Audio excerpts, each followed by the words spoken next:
Ladies and gentlemen, I am late. And I'd like to say, yes, Big Head is like, that's great of you to show up for your own show. Yes, yeah, gonna do that. Had one of those Fred Rogers moments. Normally the way that this show starts, I'm usually, putting on my shoes, putting things on, connecting, as it were, to all the different cables. And, you know, this show is fueled by animations that you don't see, live wires, things that are moving my hands. It's all a puppetry act, basically, is what we're doing here on this show. Nonetheless, as I was getting ready, I started recognizing, hey, I got Joel Freeman, who's going to be coming on here from the Freeman Institute, and I want this show to be exquisite. In fact, I can already time vault this episode as being one of the best episodes that we've ever had, because Joel is coming on, and we're going to talk about the Rosetta Stone. Many of you guys are tuning in to hear him talk about the Rosetta Stone. And I recognize that the guy that I'm looking at on the screen, which is me, is about 10 seconds behind the guy that was there. And so there's this dramatic lag that is going on in the show. And so I'm thinking, okay, can we, turn the camera off, turn it back on, get the lag out of there? It's about 1 minute before the show is about to start. We can get this done. On, off, when in doubt, and it has to do with technology, on, off, then on. And so I recognize we're not getting this lag out, not this lag. And so we decided we needed to do, we decided to do what any good self-respecting morning host would do on their show. And that's basically start this dang thing over again. Reboot the computer, which means all of the applications and all the different screens that I had open, we need to go find those. We basically had to build the show over again in 5 minutes. Luckily, I knew where RC Sproul was located. Luckily, I knew where this video was located, because you're asking yourself the question. Hopefully, you're not asking yourself the question. Are you asking yourself this question? Because if you're asking yourself this question, I need to answer it for you. Who is Joel Freeman exactly? I've heard of him before. Rosetta Stone. Wait a minute. You don't have to be that guy that's stuttering and stammering and not knowing what it is that you need to do. Here's Joel Freeman himself talking about the Rosetta Stone.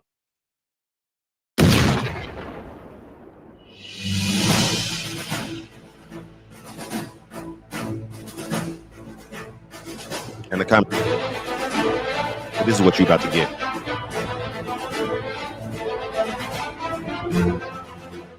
What if we dare to believe in the inherent brilliance deep in the minds of our young people? What if our commitment to their excellence knew no bounds? What if one solitary experience could be the catalyst for untold innovations from millions of inspired minds? What if that awe-inspiring experience is right here, right now? Don't allow one child to miss the Rosetta Stone Traveling Exhibit Experience, curated by the Freeman Institute Foundation.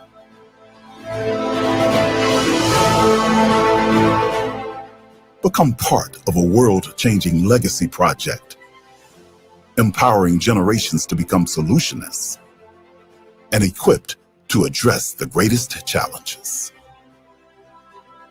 Your action today shapes a future of innovation and problem-solving excellence for tomorrow's leaders. Unlock the future of leadership today with the Rosetta Stone Traveling Exhibit. Join us. Get involved. Dr. Joel Freeman, the visionary founder, eagerly anticipates your questions, ideas, and valuable advice as we embark on this transformative journey.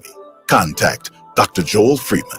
Text the word Rosetta to 410-729-7800. Serious inquiries only. To request a personal call. That means if you want to talk business, that's when you call that number. He is coming to the show today. He'll be here in just a few moments. And because of such, I don't know that we have time to dive into the devotion. So I'm going to do something that I don't normally do. I've already prayed today, people. I've already done the devotion today. I'm going to go ahead and get my tags out of the way, and then we're just going to get straight to, because I told him we had a 9 o'clock start time today, Central Standard Time. I I will do this, and then if we have some time at the end, we'll get just a few moments of the devotion because I did want to talk about the atonement. We'll see if that fits into today. We'll work some Erskine music in. It is the Erskine Music Show, so let's go ahead and get started today. We're getting started a little bit tardy, but I think you guys would rather have a host that is not 10 seconds behind what you're actually hearing with your voice. So let's get the show started. Tags out of the way. Joel Freeman is here. He's ready to go, and so we're ready to go.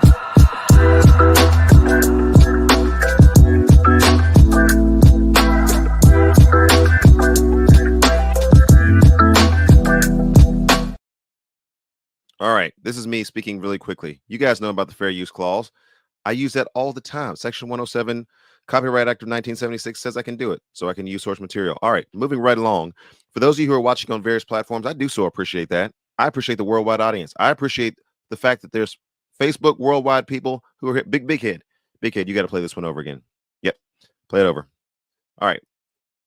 I appreciate the fact that there's worldwide people who are watching this from Facebook, YouTube, Twitch, Twitter, LinkedIn, and Rumble. You guys are awesome. All right, if you haven't already subscribed to the show, then do it. How's that for hallelujah this morning? Let's get through these ads.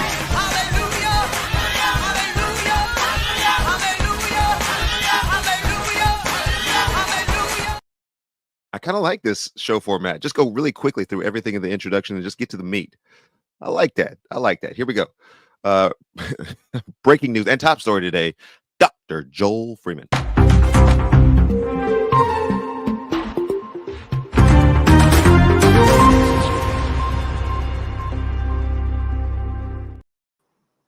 Just give us the meat and potatoes, my friend. Just give us the meat and potatoes.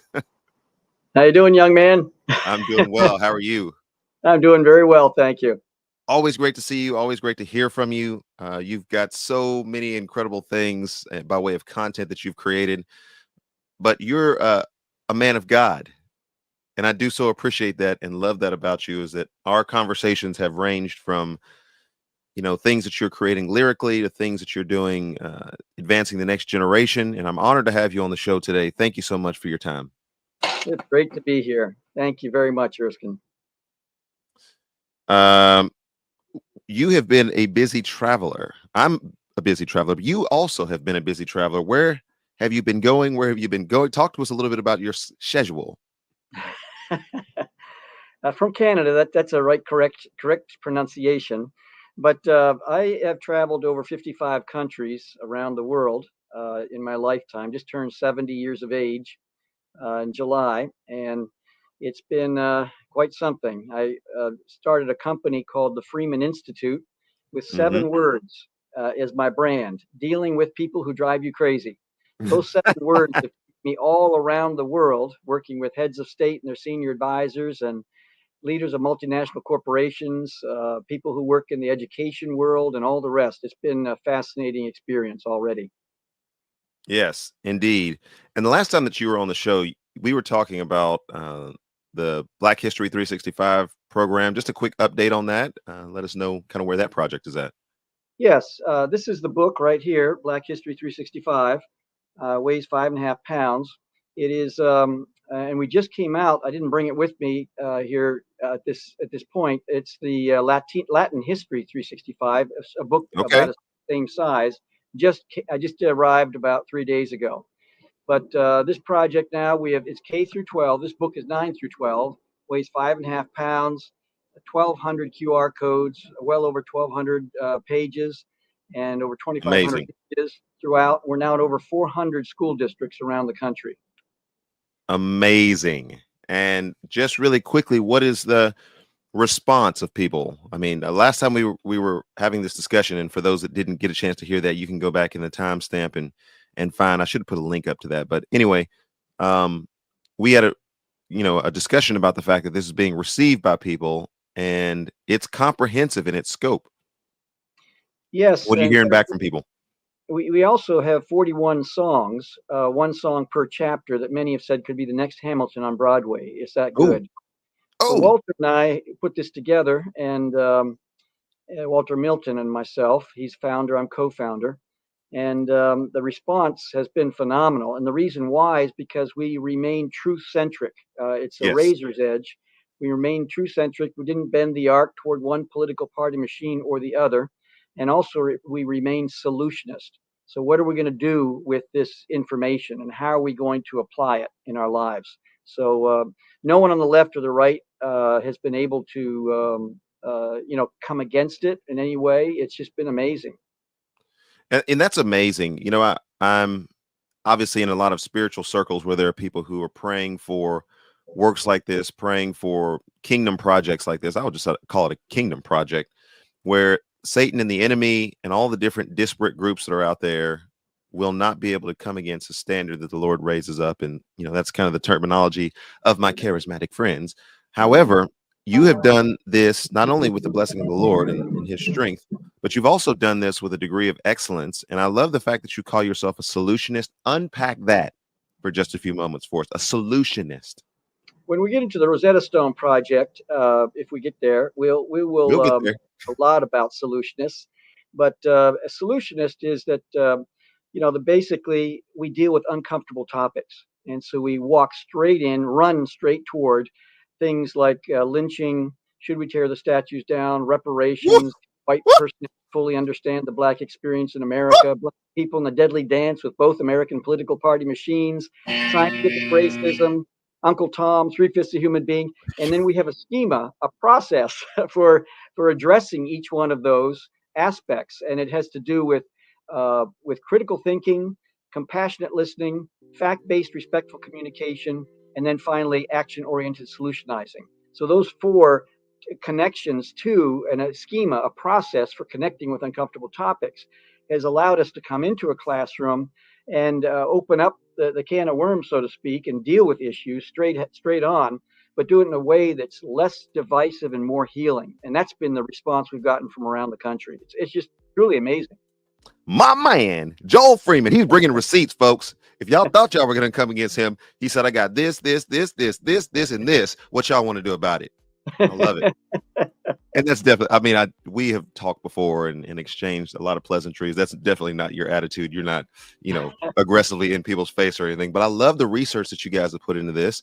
And I liken myself in some ways, although probably a little bit more cantankerous to yourself, in that if there's a difficult problem, instead of running away from that problem, let's run to that problem, because if it's a difficult enough problem or a big enough problem, then everybody's experiencing it and everybody is feeling it to some degree. And the longer we don't deal with it, the more residual conflict it's going to create later. Yes.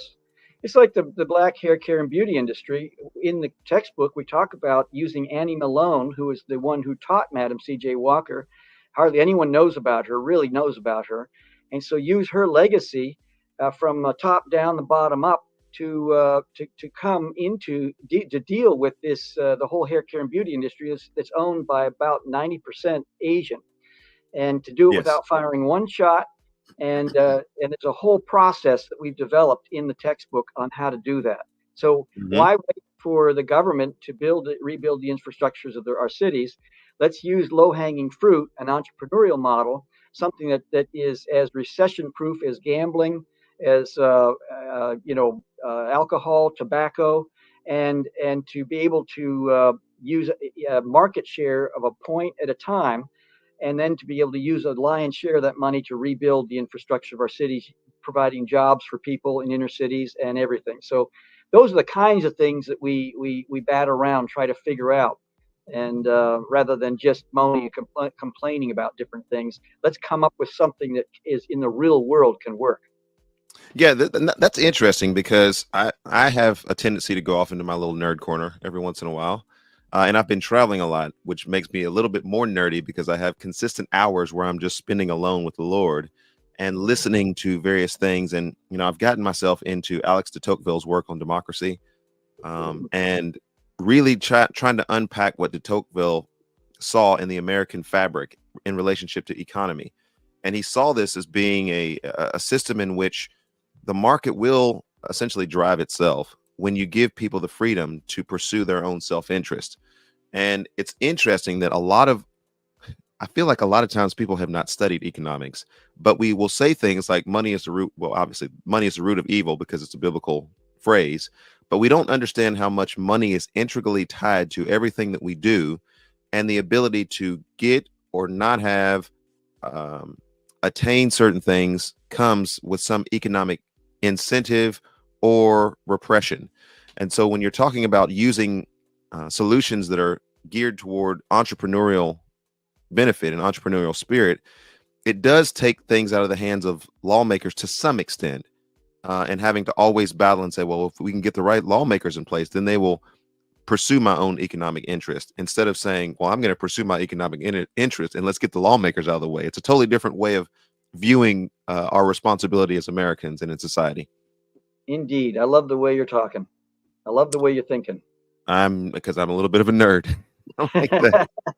So let's get to this Rosetta Stone, because I would imagine that the Black history work, the Latin American work that you guys have done is a derivative of sort of the touchstone and the cornerstone of this Rosetta Stone project.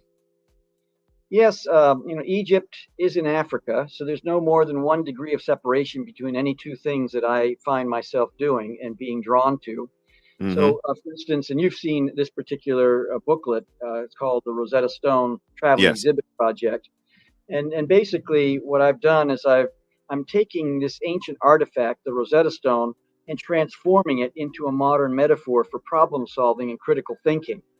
And for those who haven't heard of the Rosetta Stone, it was made in 196 BC under the Ptolemaic Empire in Egypt. That means the Hellenistic, the Greeks were ruling Egypt at that time. And Egypt had gone through some ups and downs. The Medo-Persians ruled them for a while. There was a brief revival, Egyptian revival. Alexander the Great came in and conquered Egypt, and then the Romans after that. And so this particular stone, and I have a little a replica of it right here. Oh, look at that. This little stone here. Little Rosito. Yeah. It has 3 inscriptions in it. And what's cool about this is that when you realize at the very top, there's the hieroglyphics that was reaching the business class, and that was reaching that whole group of people, and then and the priestly class, and then the middle part, demotic. We get the word democracy comes from the word Greek word demos, and Oh, then look at that. that was for the common people. And then the Greek, of course, because Alexander the Great had conquered Egypt, that was for the government class. And so you can just see in the languages how they were connecting with all sorts of people.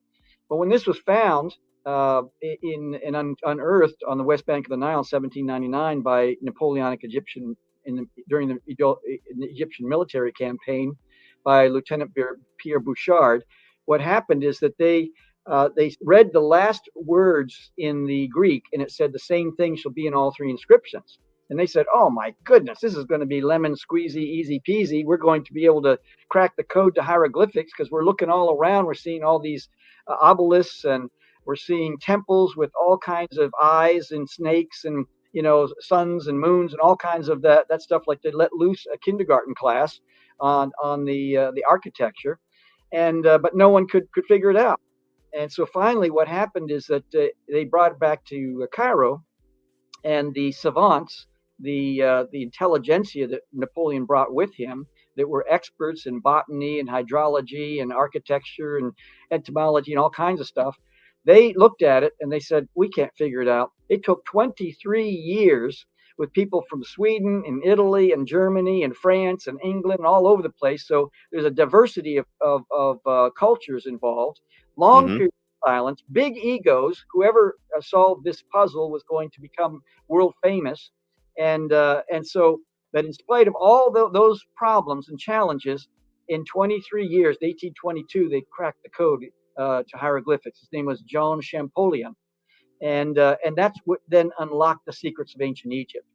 So that story, it's an epic drama that hardly anyone knows about. That story, I think, is a very compelling gateway to begin to discuss the whole idea of problem solving. How did they go about solving this problem that took 23 years to solve? And so that's kind of, and then of course I'm going to be developing a 5,000 square foot traveling exhibit with 4 zones in it.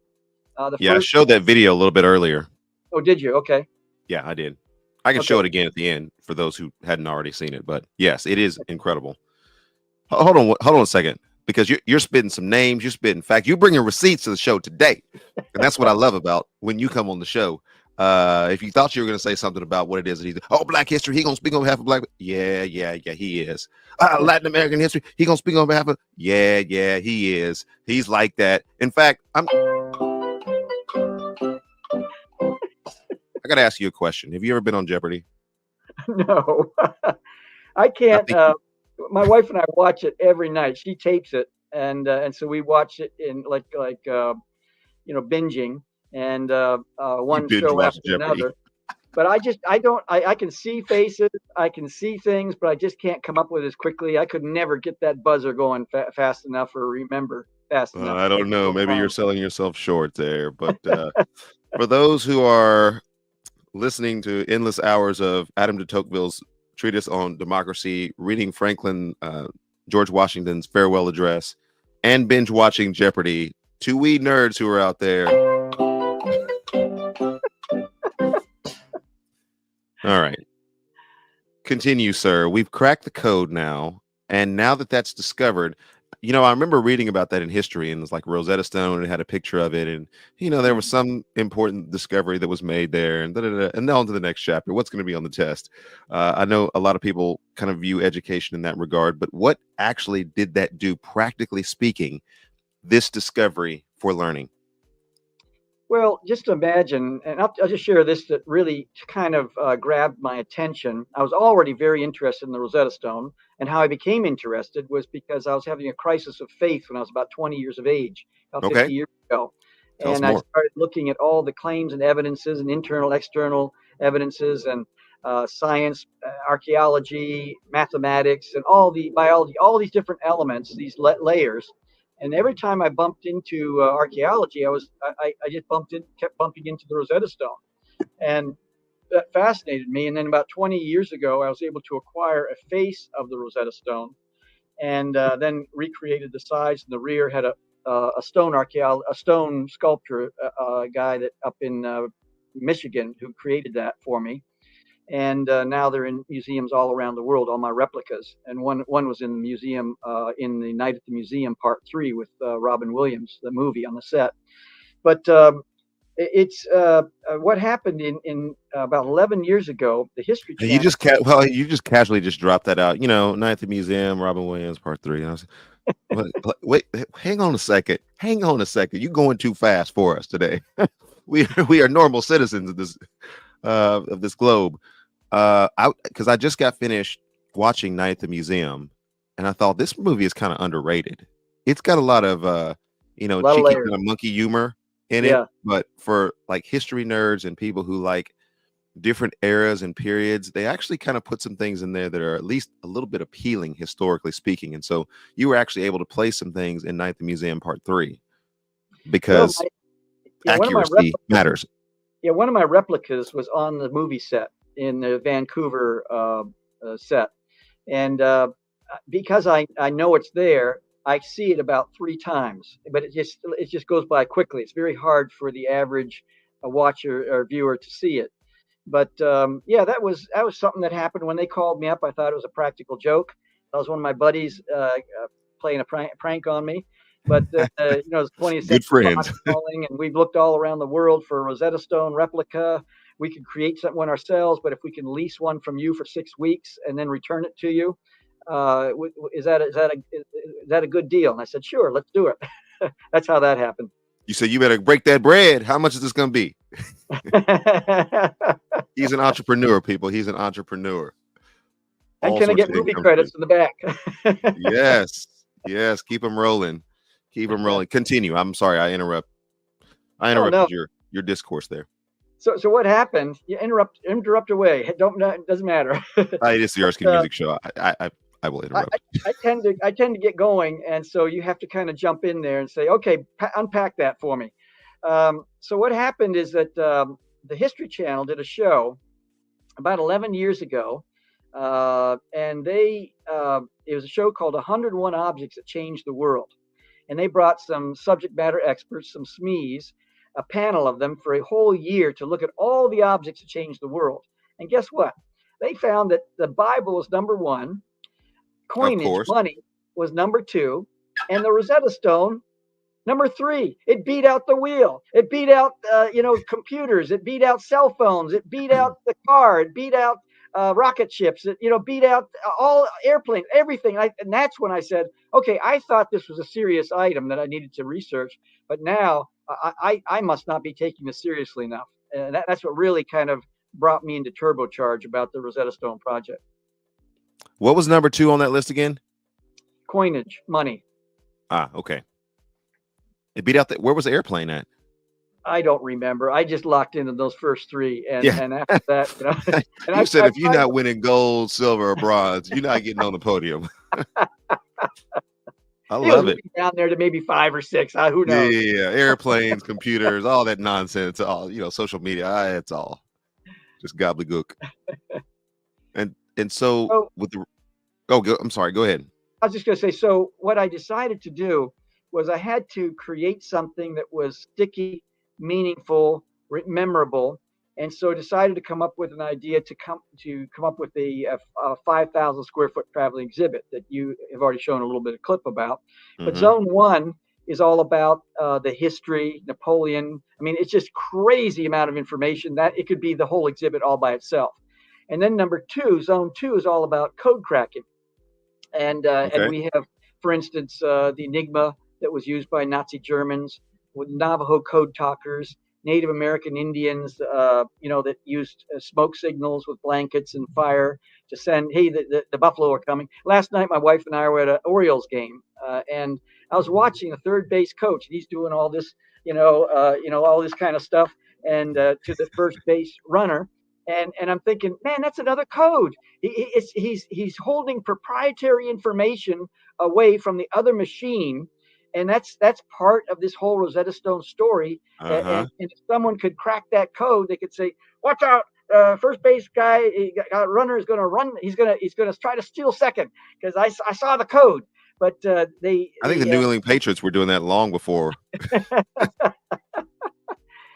So the third zone is all about language and culture. And to get back to one of your original questions, is that if you and I are illiterate, it's going to be very hard for us to get a license to drive. What does that sign say? Go into a restaurant, trying to order off a menu. Mhm. Our world is very closed. But once a person becomes literate, now I'm watching our grandkids, 3 and 5. They're learning their numbers, they're learning their ABCs, they're learning how to read a little bit, and it's opening up a world for them. They're going, oh, look at that word. I know what that word says, and that's what understanding ancient times and ancient peoples is. Hieroglyphics unlock the secrets of ancient Egypt. It's like, oh wow, they paid women when they worked. Here's a receipt. Oh wow, that battle happened. That town existed. That family system was a part of the culture or the royalty of Egypt. Wow, I did not know that. And hieroglyphics is the key that opened up the clues and unlocked those secrets. So the third zone is all about how language and culture, and we're losing, from what I understand, the latest statistics, we're losing one language per every 2 or 3 weeks in this world. Wow. And the oldest person dies, and they haven't passed it on to the younger generation. So Say that that's again. One language. every 2 to 3 weeks, a language is being lost, and that's just just something that to think about. And then the fourth zone is I've taken the word Rosetta. So it's 7 letters, Rosetta. And we've done a song about it called The Key, where we have 7 steps to solve pretty much any problem in about 8 to 10 categories. And so the categories, like, we have moral, ethical problems, we have financial problems, mechanical, technical problems, interpersonal problems, organizational development problems.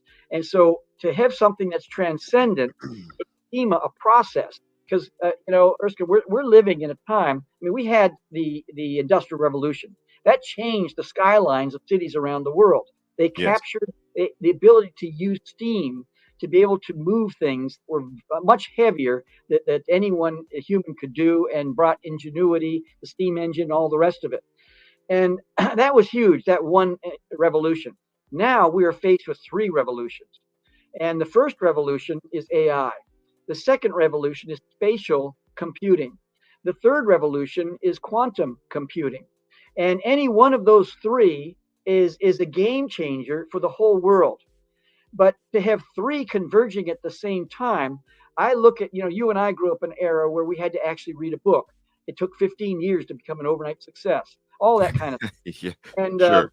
and but for to have these three things happening for this generation, what I'm concerned about, there's many wonderful things that can happen in terms of medicine and science and archaeology, all kinds of different things that can develop around this, understanding different languages and things like that.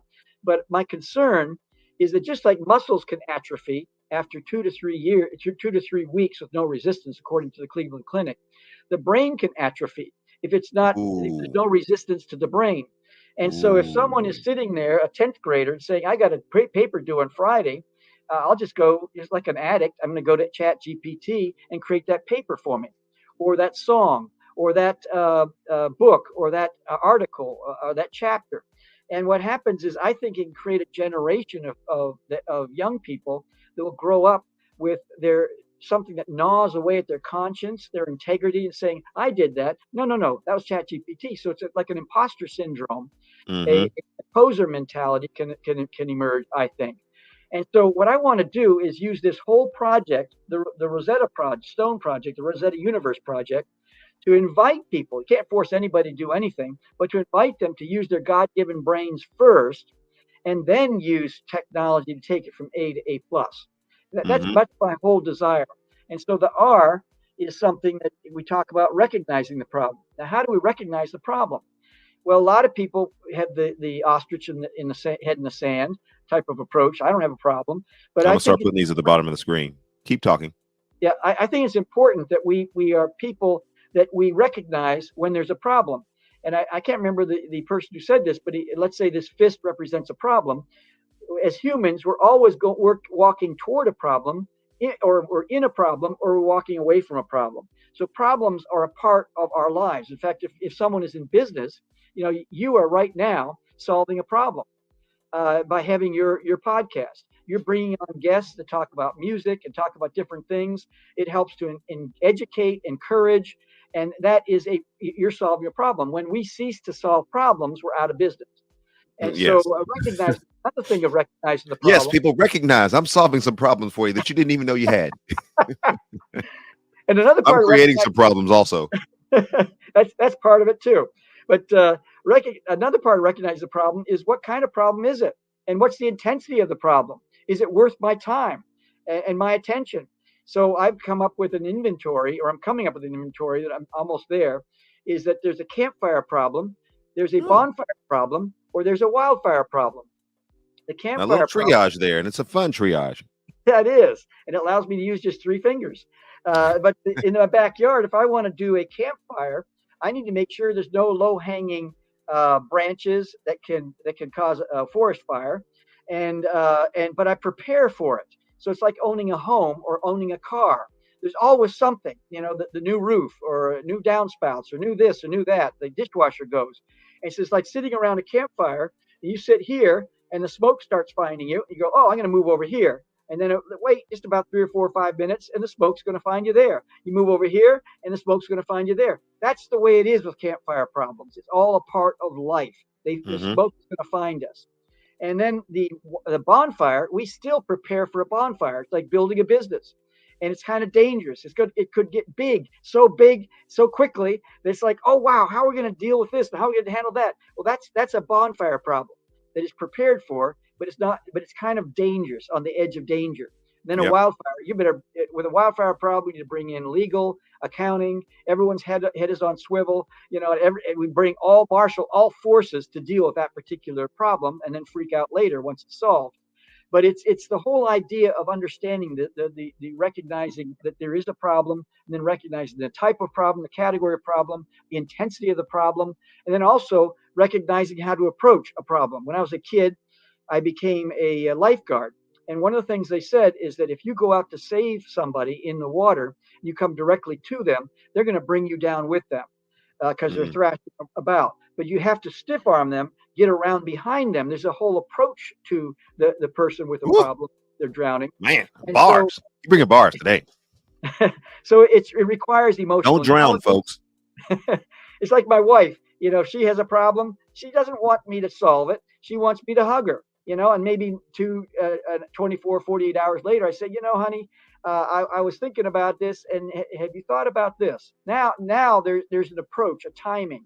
So it's we want to train people in regards to recognize the problem. There's timing involved. There's emotional intelligence involved.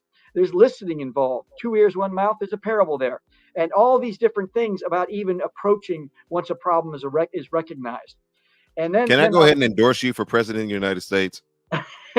Will you serve in that capacity and solve some problems for us? No, thank you. And so then the O stands for obtaining information. And that's where reading comes in, understanding. That's where a person is before the problem. They're already trying to build a library of information and understanding and knowing where to go and who to talk with. But it's obtaining information. If you have the luxury of doing that in a wildfire problem, it's going to be very difficult. It's going to be snap. It's a lot of native, a lot of stuff that's within the person is going to come to the forefront at that instant. But obtaining information and then specifying goals. And what are the goals? A person can say, well, I've got I want to become famous, like Jean Champollion, like the people that wanted to crack the code to hieroglyphics, or I want to become wealthy. And I think those two things, those two whys, are for solving a problem are rather shallow, but they do drive people. And so obtaining information, trying to figure out what that is, because when we understand our why am I wanting to solve this problem, we can then deal with any who, any what, anywhere, any when, anyhow that comes against us. And we're not going to quit in solving that problem because we have developed a why. And that why is transcendent. That why brings us the energy. When just like fish down at the bottom of the Marianas Trench, they don't have any thicker skin than the fish that are only 10 to 20 feet down beneath the surface of the water.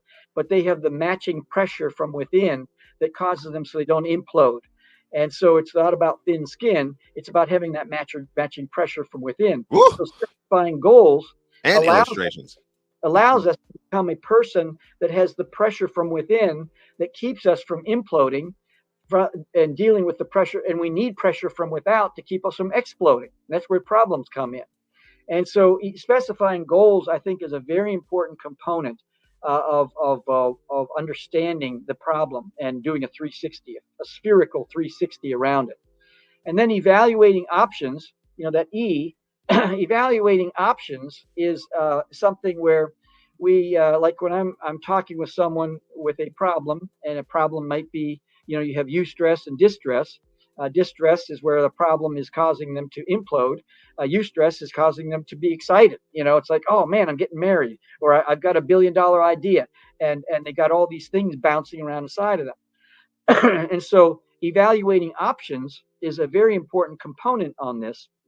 It's helping the person to see what's the best of the worst options. Sometimes I know that I have developed a process over my life is that I have done an inventory periodically, an inventory of where my counsel is in demand, and that then informs what books I write. That informs what websites I put up. That informs what kind of blogs I create. So when someone calls me and says, I've got an issue about Black history, or I've got a creative idea, I've got an invention, whatever it might be, I've got a problem with my business partner. What I do then is I send them to, we talk for about 2 to 3 minutes, and I say, by the way, I have a website, truthcentrism.com. It's all about my journey in Black history. I'd like to encourage you to go read that first, and then come back to me, and then we can drill down to the specificity of your situation. Because when we become specific, we get specific, we can become terrific. And so become a person that now that a time or two. Yeah, when we get specific, we can become terrific. And Hmm. so I don't want to deal with a general thing because I'm going to spend an hour and a half, 2 hours with this person. I don't know if I'm wasting my time with this person.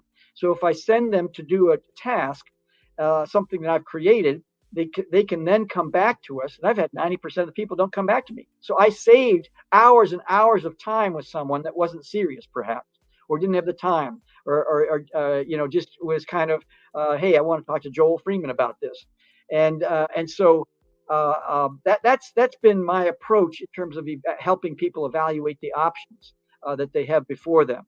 And Wow. then and then we have test solutions. Testing solutions is very important because once we come up with options, now it's like coming to with for the cure to cancer, for instance. We're going to go down a lot of blind alleys, and hopefully, every time we go down a blind alley, we're going to learn something from that situation. Like Edison said, I've learned 10,001 ways how not to do it. But each time he learned something. So when he went down that alley, that blind alley where the solution was found, he had learned all from his failures because success is not a good teacher. Failure Mm. is the best teacher. Never take a loss, take a lesson.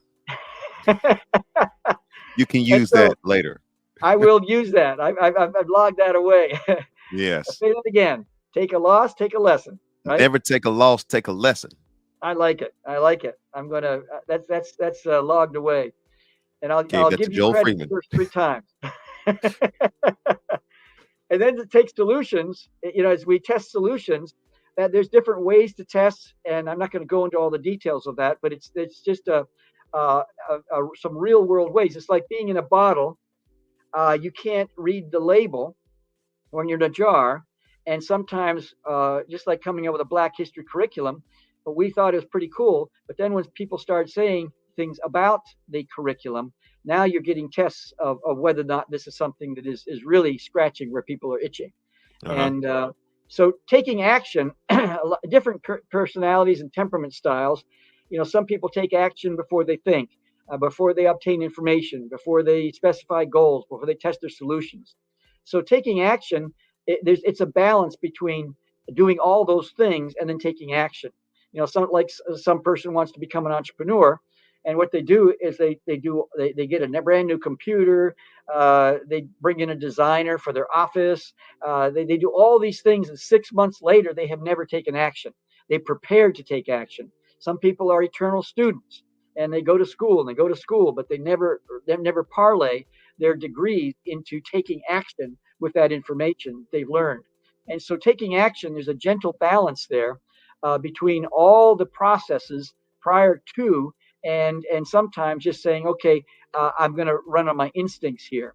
And sometimes people can work through the recognizing problem, the obtaining information, specifying goals, testing solutions, taking action. Sometimes it's almost like a millisecond because of the tremendous amount of wisdom that they've gained over the years. But taking action, I think, is a very important component. And then assessing results, that's where we just keep looking back and making sure that we went on the right direction. It's like I was on a board of directors of a ship, a mercy ship that went around the Caribbean. It had a draft of only about 9.5 feet. It was incredible. It was about I think it was 138 feet long, and we bought it in Stavanger, Norway. And the ship captain, he was an old retired gentleman. He came over the Atlantic, and we brought it into Baltimore first, and had all the fire engines. They were shooting water in the air. It was very exciting. The press came out, and I asked him because when I went to his the place where he was leading and captaining, being a captain of the ship. There was a chart across the Atlantic with X marks, a line connected to these X marks. I said, "What do those X marks mean?" He said, "Well, that's when I took the longitude, latitude to see if we're getting off course." And then there's different parts where there's X marks right next to each other. I said, "What was happening there?" He says, "That was a storm." And I had to reconnect with where we were, because if you get off just a fraction of a percent off course, and then you extrapolate that over 10 miles, 30 miles, or whatever it is, 100 miles, you're going to get off course and it's imperceptible at first, but after a while, that's what happens. So that's kind of in a nutshell what we got going with the Rosetta project. That's fantastic. I'm going to come back after the break and I'm going to ask you a hard question.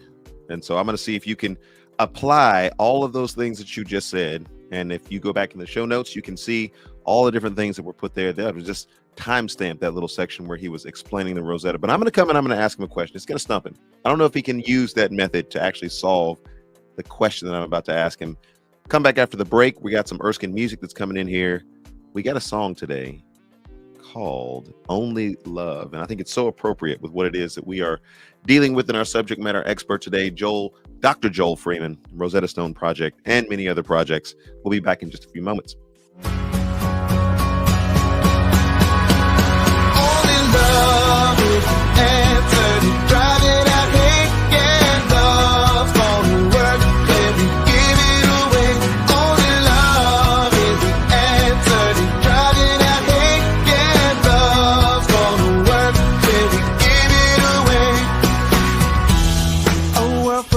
Darkness, yeah, we need a light.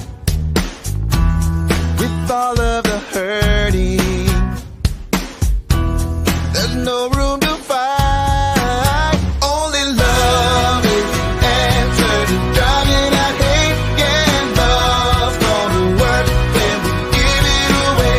Only love is the answer to driving out hate. Yeah, love's gonna work when we give it away.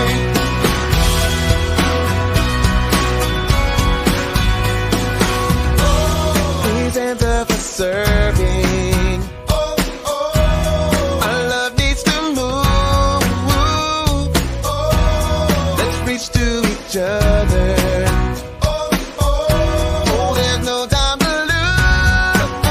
Only love is the answer to driving out hate. Yeah, love's gonna work when we give it away. Only love is the answer to driving out hate. Yeah, love's gonna work when we give it away.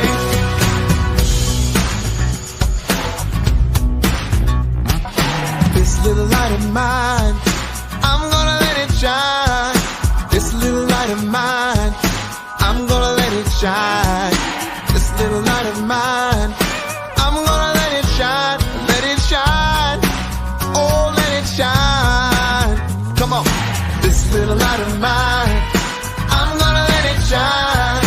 This little light of mine, I'm gonna let it shine. This little light of mine, I'm gonna let it shine. Let it shine. Oh, let it shine. Love is the answer to driving out hate. Yeah, love's gonna work when we give it away. Only love is the answer to driving out hate. Yeah, love's gonna work when we give it away. Only love. Only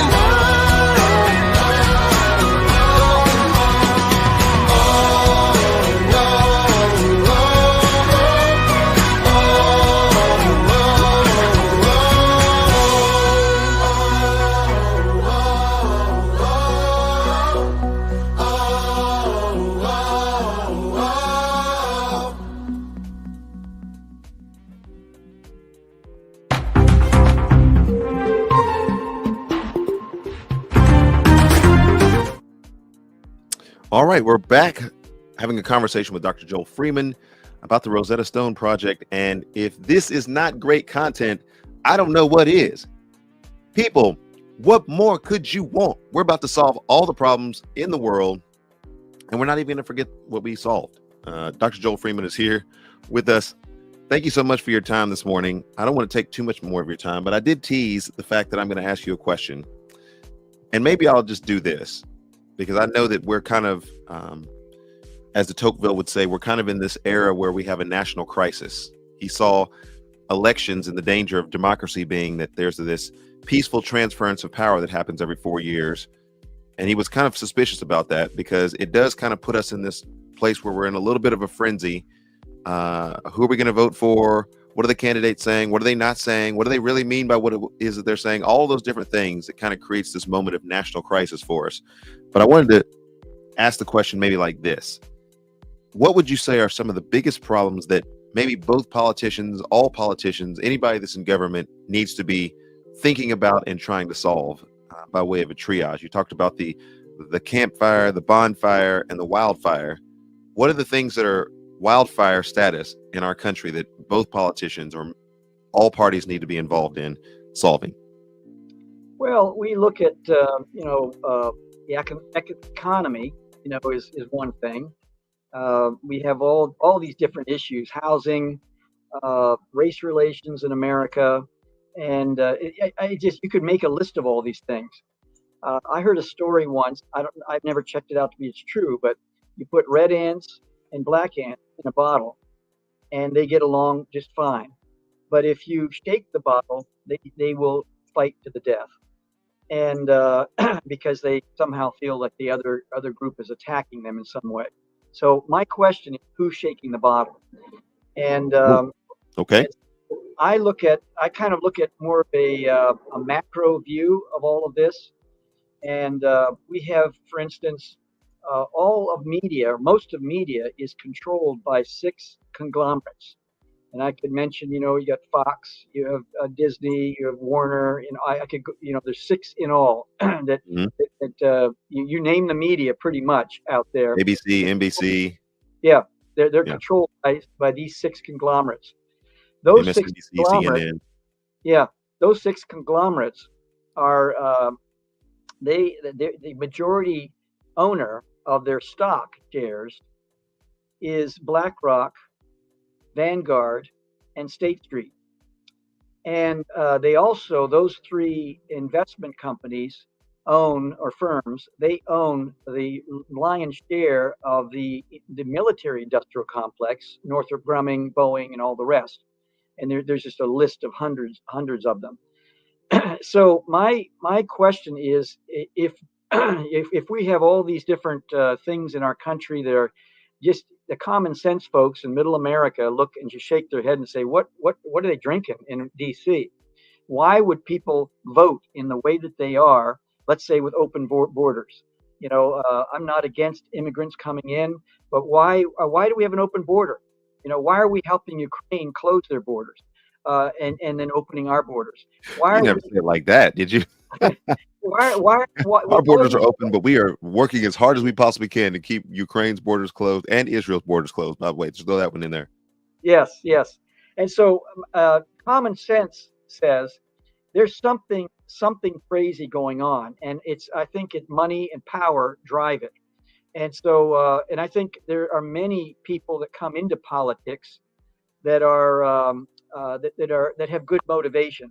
And, I've met some of them that come into it saying, I really want to make some change. I see some problems here, and they talk common sense. But then when they get into Congress, let's say, or the Senate, now it's all about fundraising. And if you don't fundraise enough, you're not going to get a position in a committee, a high position, head of a committee. You're not going to rise in the political realm. And so it becomes this hamster in a treadmill where they're just doing all this stuff. And then I sometimes wonder if there are, compromise, people make mistakes and then the machine holds it over them. If you don't vote this way, those tapes will be released. I sometimes wonder Mm. about all that stuff. And I'm not a conspiracy theorist. You don't see any tinfoil hat on my head. I just look at the facts.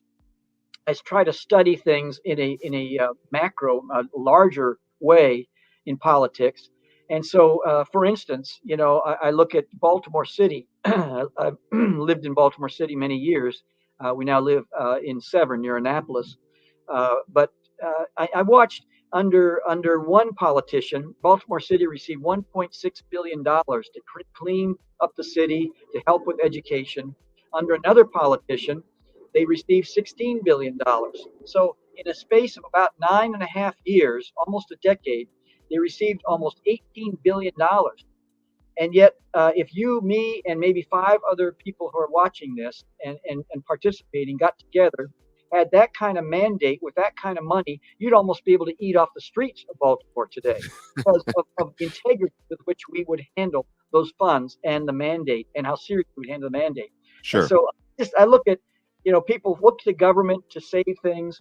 I probably lean more toward libertarian. Just pick up my garbage, keep the streets clean.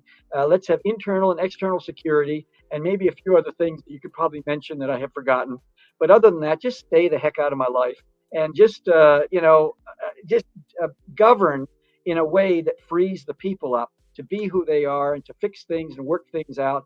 Yes, there are things that government is needed for, but for the most of it, when government gets involved, building a website or providing MVA, all that kind of stuff.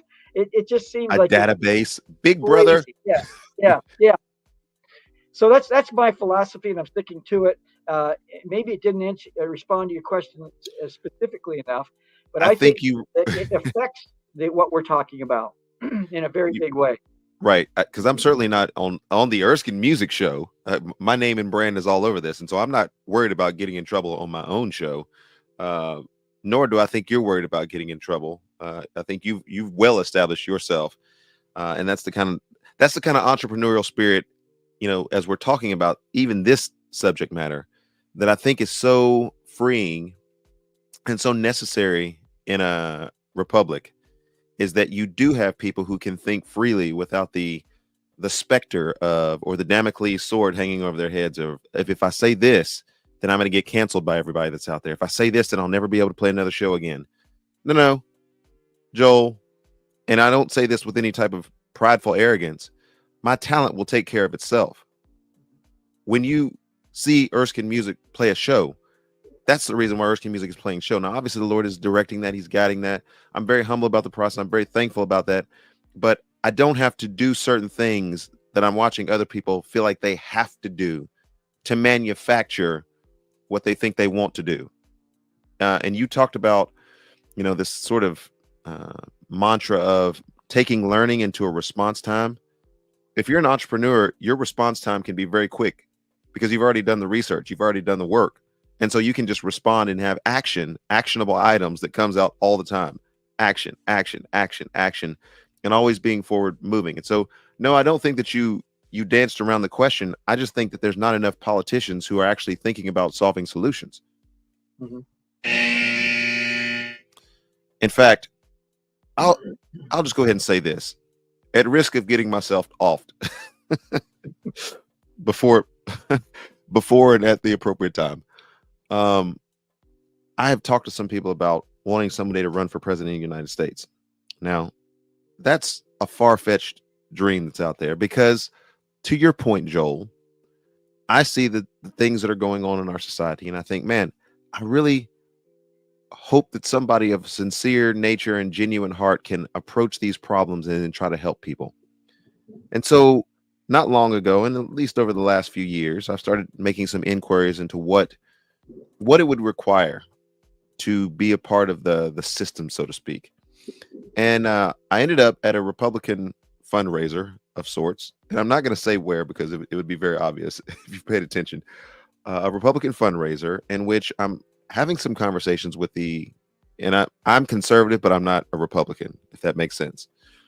I'm having some conversations with people, and good people, genuine people, who are basically telling me, look, your Christian convictions and the things that you care about are wonderful, but you got to work within a system of people who are sometimes not all that savory to be able to get to where it is that you want to be, or you won't get the kickback on that. And people already know this about me. I live in the city of Nashville and know a lot about what's going on in Nashville, and know people who have been tapped for prospective mayoral candidacy, who have said things like this: I could move in that direction.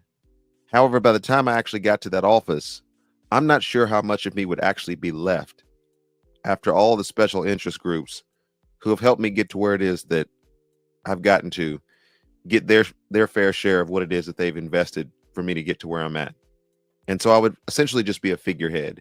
And I think, Joel, in reading about democracy and being keenly interested in democracy and what that is and representative republics, I think the issue is, to your point, we have an oligarchy, or at least a type of aristocracy, that is supremely unhelpful for people, and people are beginning to realize it and getting nervous and tense about it.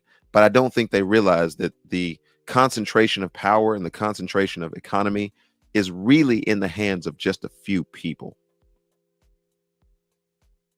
Yep. I I can't disagree with anything you just said. I cannot disagree. And so, therefore, being a solutionist, I think the entrepreneurial route is important because it allows you a degree of freedom to be able to move in ways and say things and do things and have action items that come from, and hopefully the audience that's watching this today can hear me genuinely say this, that comes from a heart that has been regenerated by the Lord, that does see good in the world, that does see the glory of Christ in the world, and then wants to respond actionably to that and not being intimidated by the forces that are out there. And so I'll leave it at that. Yeah, there's I know people who've gone into politics and have come talk privately about some of the challenges of being in politics. And then I find that when you talk to them later, when they've gone through the process of whatever whatever position they entered into, and then later when they retired or voted out, they then knew what the beast was like, if I could use that term, Mm-hmm. and then they could do something from the outside that would have more of an impact than being inside. And so I take my hat off to people who want to dive in and get inside politics. It's a dirty, nasty game. It's blood sport, and it's in my opinion, I just am very cynical about a lot of the things that go on in politics. And but to be able to see where we are and bloom where we're planted and do things that are behind the scenes that can help in different ways and be more nimble and do more things. I just, to me, staying outside of politics, for me personally, me and my house, Mm-hmm. I'm open to that, but I'm open to whatever God calls me to do. I want to be obedient, but because God knows we need people in entertainment, we need people in music, film, we need people in business, need people in economics, all the different things. Need pastors, because I think we in the church we sing to ourselves and preach to ourselves and write to ourselves far too much. Mm-hmm. But that's needed. That's needed. But I'm like C.T. Studd. He said some people would rather live within the sound of a church bell. Not me. I'd rather run a rescue shop within a yard of hell. And Yes. that's I want to be in the metaverse. I want to be. Those are the kind of things I want to do. Is to be where where people are, and where things are going. So that's kind of what motivates me. Well, praise the Lord.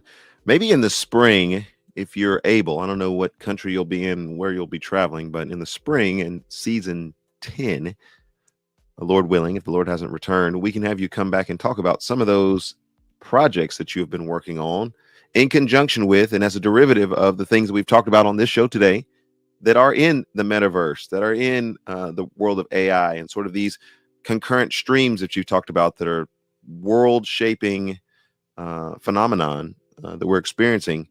Maybe talk about how you've approached some of those things, because you and I, sort of privately have exchanged some things, and I'm really excited about what it is that you're doing in that area. But I think that it'll help people to recognize that, learning and knowledge and all these different things, coupled with action, coupled with understanding the times that you live in, makes those action points even more salient and pointed and appropriate. And so, And I think what's important is, like any business, any organization comes up with a set of mission, vision, core values, code of conduct. right. And I think that we as individuals need to do that. And many years ago, I developed a mission, vision, core values, code of conduct. And when I'm stuck in an airport somewhere or some other, in the morning having time with the Lord, I'll just pull that out on my phone and I'll look over. And just like that ship captain from Stavanger, Norway, I'll check the X marks to see if I'm getting off track. And so I think So good. when a person goes into education, they go into AI, they go into all these different aspects, government, whatever it might be, is to periodically check the longitudinal, latitudinal points and just see, what is truly happening. Am I giving something up here? Am I taking chunks out of my integrity? And I refuse to allow that to happen. And so I'm fierce about that kind of stuff. I love that you said that with some bass in your voice, and I love that. I refuse to let myself veer off course. And you said that you're approaching 70 or so. I just turned 70 in 2 months ago. And this man wants to finish strong, like we should all want to finish strong. A long legacy and a long history of God's blessing upon his life, his learning, his pursuits. And he says, with bass in his voice, I'm going to check true north and make sure that I finish strong. However long that is, we're going to keep going until we get to the celestial city. Remember Warren Wiersbe? Yes. The B series. The B series, yeah. He became a very dear friend, and he had no digital stuff. I just call him up on his home phone if he was there, and as he got older, he was there a lot. And so we would just talk. And I remember one time, late just before he passed away, he just said, I hope I don't screw up. I hope I finish well. And I'm thinking, here's a guy who was a pastor of the Moody Church. You can list the resume obituary type stuff about him, and he is still tentative about finishing strong, even just a year or so before he passed away. And that was very sobering to me, actually, and very instructive to me. Just that one little exchange I had with Warren Wiersbe. Wow. Tending the vine. Well, I don't think we can do any better than this.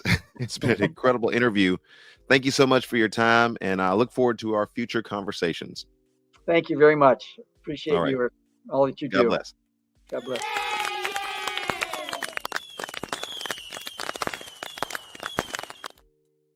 Doctor. Joel Freeman was here today, and the show knows it because the internet is still shaking as a result of all the things that we were talking about today. You can't get any better than that, folks. We are over time today. But again, it's the Erskine Music Show, so I can be over time. Hey, tomorrow we've got a taped episode of one of the best interviews. I think we just had one of the best interviews. But anyway, we'll do back-to-back interviews. And then we're coming back next week with a pre-recorded episode. Then I'm going overseas. And so it's like fireworks is about to ensue for the Erskine Music Show. Continual fire every day, more and more fireworks, because I'm going to put the best of the guest shows, some of the best shows together. And we may put I'm putting together a major announcement. If I can announce it on this show, that would be great. I may have to wait till I come back to announce it. But there's a major thing that's about to happen, another earth-shaking, groundbreaking thing that's about to happen that I can either release on this show while I'm overseas, or when I come back from overseas, I'll be able to say it on this show. But you will not want to miss the Erskine Music shows coming up the next week. It'll be the best of the best. All right. Lola and Jazz wanted to say what's up to you guys, and then we're out. Ladies and gentlemen, you're watching the Erskine Music Show. Stay tuned.